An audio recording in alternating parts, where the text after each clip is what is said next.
Bonjour, je m'appelle Annie Morneau, je viens de Rivière-du-Loup, j'ai 24 ans. Je suis enseignante en musique. Je me suis inscrite à faire un vœu pour prendre du bon temps avec mon chum.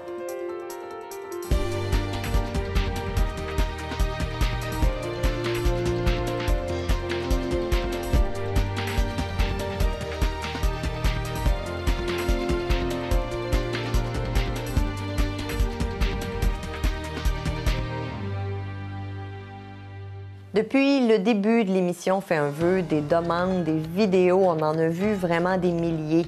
Je dois avouer que le vidéo d'Annie est celui qui nous a le plus touchés. Évidemment, c'est les mères en nous qui avons été touchées d'abord parce que ce couple-là a perdu 3 enfants, dont 2 après la naissance. Tout ce qu'il demande, dans le fond, c'est un voyage en amoureux dans un paysage paradisiaque, dans le but de recommencer à zéro. Donc pour nous, c'était important d'en parler, de parler de ce sujet-là, mais aussi de les gâter. Ils méritaient qu'on fasse quelque chose pour eux autres. Pour leur surprise, on était dans une rue derrière leur maison.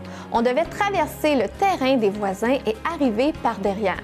Pendant ce temps-là, toute leur famille était réunie à l'intérieur et devait les occuper. Voilà!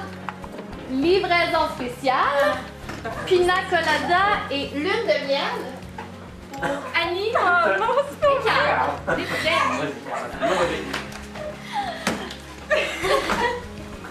Ça vous dit quelque chose? Oui. Alors, ce soir, on trinque au fait que l'équipe de Fais un vœu vous a sélectionné. Votre demande nous a beaucoup touchés. Alors, on vous permet de vivre votre lune de miel de rêve. Quand on nous a vu débarquer, on était tellement contents. J'ai vraiment figé. Je pensais... J'avais peut-être plus espoir de ce que ça arrive, mais ça arrivait pareil. Je me suis dit, on a été entendus. Ils ont senti qu'on avait besoin de ça. Puis c'est vrai qu'on a besoin de ça. Quand j'ai rencontré Carl, c'était quand même spécial parce que c'était un samedi soir, il faisait super beau, puis finalement, j'ai décidé de me coucher très de bonne heure. J'avais demandé à mon grand-père son lit de mort, j'ai dit si j'aimerais savoir, une fille qui m'aime, puis tout ça. Fait que là, il dit OK, c'est correct, je vais essayer de faire quelque chose. Puis à 1h du matin, je me suis réveillée d'un coup sec avec ma petite voix intérieure qui me dit Annie, il faut que tu ailles veiller. Va veiller, il faut que tu ailles veiller. En fait, semaine qu'il était décédé. Fait que moi, je suis sorti avec mes cousins et mes cousines, on est allés veiller au Kojak, puis là, j'ai rencontré Annie. Fait que Carl qui arrive, là, commence à me parler, tout ça, mais moi, juste en voyant ses yeux, j'ai fondu. Elle a un super beau sourire, puis son visage. J'ai tout de suite accroché le premier coup là-dessus. Je dirais qu'à ce moment-là, on s'est pas lâchés.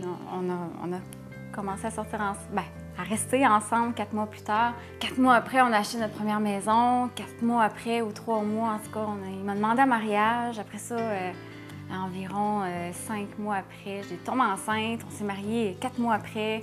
Fait que ça a été vraiment le coup de foudre, puis ça a duré. J'y vois que mon grand-père est un peu pour ça là-dedans, mais la seule chose qui me fait peur, c'est pourquoi on a perdu 2 enfants. Pourquoi que le destin s'est acharné de même sur nous autres.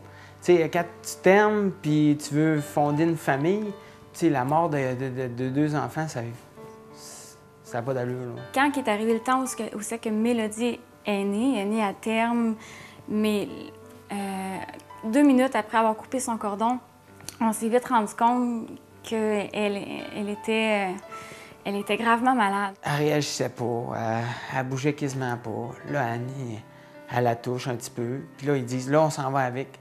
Puis quand ils ont dit ça, Annie a tombé tout de suite en hémorragie interne. Je pouvais pas embarquer dans l'ambulance avec elle, fait que ça, c'est sûr que c'est 10 fois plus déchirant quand tu vois que ton bébé s'en va et que t'es pas avec elle. Puis elle me dit, Carl, prends une photo au moins qu'on s'en rappelle. Fait que, rendue à Montmagny, elle a fait un arrêt cardiaque, puis ils ont été capables de la réanimer. Puis, mais rendue sur le pont de Québec, son cœur a lâché, puis ils n'ont pas été capables de la réanimer. Là, j'ai dit, on va pas échouer, j'ai dit, on va la laisser partir. On repart avec nos sacs pleins de petits linges, mais ce qu'on a fait, on est arrivé à la maison, on a pris les sacs, puis on a mis ça dans la chambre, puis on a fermé la porte. Elle dit, je suis pas capable, regarde. Aussitôt que j'arrive devant la chambre, moi, je me mets à pleurer. J'ai dit, Annie, on va la vendre à la maison. J'ai dit, on va changer de place, puis on va recommencer. Même si c'est une chance sur 4 que la maladie se reproduise sur le petit bébé, on se réessaye. La lactose lactique, c'est une maladie génétique. Donc, moi et Carl, on a chacun le même gène, qui fait qu'ensemble, ce gène-là cause la lactose lactique. Ils peuvent pas le voir jusqu'à la naissance du bébé. Je voulais retomber enceinte le plus vite possible, me disant que, ben regarde, on va se réaccrocher à quelque chose, mais ça venait pas. Sauf qu'en février 2009, je tombe enceinte, mais j'ai fait une fausse couche à 3 mois de grossesse. Puis un matin, Annie elle vient me voir, elle dit « Hey, regarde, ça a marché. » Fait qu'elle retombe enceinte. L'accouchement, ça s'est super bien passé. C'était vraiment beau. Finalement, Alexis était rose, était tout beau. Ils l'ont surveillé au début. Le premier test qu'il fait 10 sur 10, il l'a 10 sur 10. Tout était positif. Là, je pleurais, je dis « Annie, au moins ça marche, ça marche. » Mais plus les heures avançaient, plus que le taux d'acidité augmentait. Notre généticien nous a dit « Mais Alexis, il va faire comme Mélodie. Il va décéder, mais on ne sait pas quand. Il est pris de la même maladie, mais lui, c'est une forme moins virulente. » Fait que, à partir de là, à partir de 11 heures, là, on a resté à son chevet. Là. Ils nous ont donné le droit. Là. On a trouvé ça vraiment formidable. Là. On a resté avec, on l'a pris, on l'a bercé. Je l'avais, Carl l'avait, on s'alternait comme ça. Puis c'est sûr que c'était pas facile non plus pour le prendre parce qu'il était collecté partout, mais au moins on l'avait contre nous autres. À 6 heures, je dis à Annie, là, j'ai dit, je suis plus capable. J'ai dit, là, il faut arrêter ça. Là. J'ai dit, soit pas, il souffle. Là. Fait que là, on a fait venir le médecin, puis on l'a fait décollecter. Fait qu'on l'a pris avec nous autres, on est parti dans une chambre, puis on l'a gardé avec nous autres jusqu'à temps qu'il parte. Je l'ai fait baptiser avec Annie. Les grands-parents étaient là, ils nous ont accompagnés là-dedans. Puis après ça, on l'a laissé partir. Je pense qu'elle l'a donné à l'infirmière pour qu'il l'emporte. Ça a été la chose la plus dure. Dis que tu ne la reverras plus jamais. Le sort s'est acharné sur nous autres. Ouais. Depuis qu'on a perdu Alexis, moi, je me suis plongé dans le travail. Annie, c'est la même chose. On travaille beaucoup. Puis là, les fins de semaine, on les garde juste pour nous autres, puis on s'occupe de nous autres. Tu sais, on se voit beaucoup moins qu'avant. La demande de faire un vœu, c'était pour nous rapprocher, puis qu'on se voit plus qu'un petit 24 heures en ligne, là.